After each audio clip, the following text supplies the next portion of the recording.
Hey, what's up guys? So we've got some more support coming out for the Burning Abyss, and the support is real. This is some really strong support for the deck that is already considered by most players a tier 1 deck. But let's go ahead and jump right into it with the first new card, Rubik Melbranch of the Burning Abyss, which is a tuner monster that has 2100 defense. That's all he really does.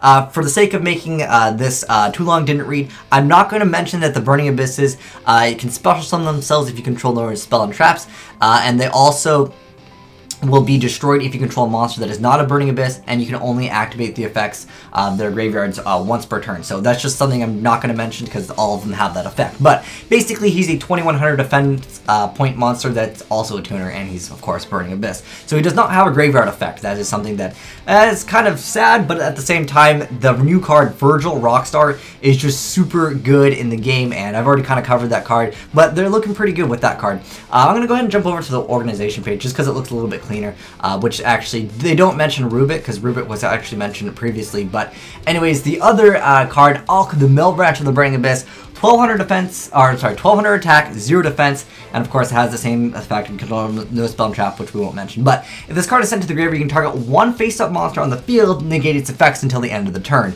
Now, from my experience, Burning Abysses, for them to get rid of monsters, it usually relies on the traps that they have. So I don't know how many players will be actually interested in actually using this effect when there's cards like Breakthrough Skill, which you can mill through Dante, which are also good. But maybe there's a monster that is able to boost its own attack up or something like that. And if maybe you mill with Dante, you know, it's not so bad. But I don't know if that many players will be playing it. But if you think it's really good, hey, definitely let me know, because I just feel like it's just too mediocre for me. Next up, we have Calcab, Melbranch of the Burning Abyss, and his effect is if this card is sent to the graveyard, you can target one set spell and trap card on the field, return it to the hand. I wasn't really too excited about returning set cards. If it was, you know, face up, I would much rather be able to bounce back Vandy's Emptinesses or Call of the Haunted's Fiendish Change and just kind of recycle and kind of get rid of cards that can hurt me.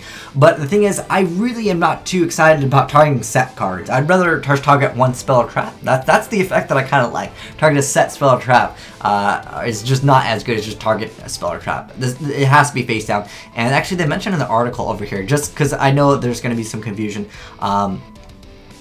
People always say, well, what if you activate the card? Actually, where is it? They mention it into this article right here. Where does it say that? Keep in mind that if the target is illegal when the effect resolves passed by the card being activated, it will not return to the hand. So just as a heads up, it makes it a little bit simpler for some of you players. And then we have a Fire Lake of the Burning Abyss. So it's a normal trap card that says send 2 face-up Burning Abyss monsters you control to the graveyard, then target up to 3 cards on the field, destroy those targets. So wow, that's good. That's essentially, you look at it and it's kind of like a better version of Icarus attack. Not only because is it up to, you get to recycle your cards anyways from the Burning Abyss. I mean, how many times you go Dante detach into, well, depending on what you have in the graveyard and all the good stuff, you Dante detach, maybe you're leading a Scarm on board, then you can basically pop everything that your opponent has, and then you get to recycle your stuff. So being able to get free effects in the game of Yu-Gi-Oh! Always good to maintain free advantage.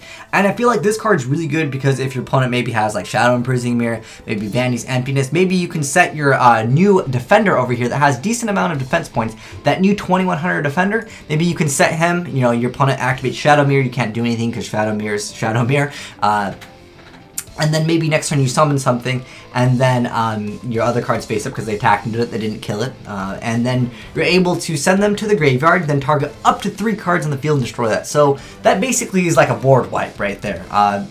That's a really decent card, and because it's up to, I think that really changes it, because if it was target 3 cards on the field, or 3 cards your opponent controls, that could see a lot less play. At the moment, I think it's more of a, maybe a side deck card, because Burning Abysses, at the moment, they can just recycle yourself with Wind Blasts anyways. I don't know if people will actually be playing like 3 copies of these, but nonetheless, it's decent support that'll probably see some play, maybe in the side decks or something like that, but the new tuner, definitely good in the game for the Burning Abysses, because they kind of needed a tuner for the Virgil, and that's looking pretty good for the deck. But let me know, guys, what do you think of the support? Are you guys going to be playing any if you are a Burning Abyss player? For me personally, I mean, the tuner obviously is pretty awesome, but as far as Alk, I don't know if I'd play Alk for Calcab. I don't really like Calcab either.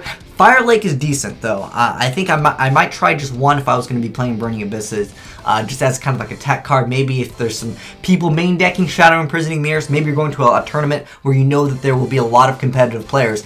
People do main deck Shadow Imprisoning Mirrors because Shaddoll's and Burning Abysses are two of the most popular decks, I would say, in the game for competitive play. But anyways, like I said, let me know what your thoughts are down below in that comment section. But thanks for watching, guys. Have a great day. Azneyes out.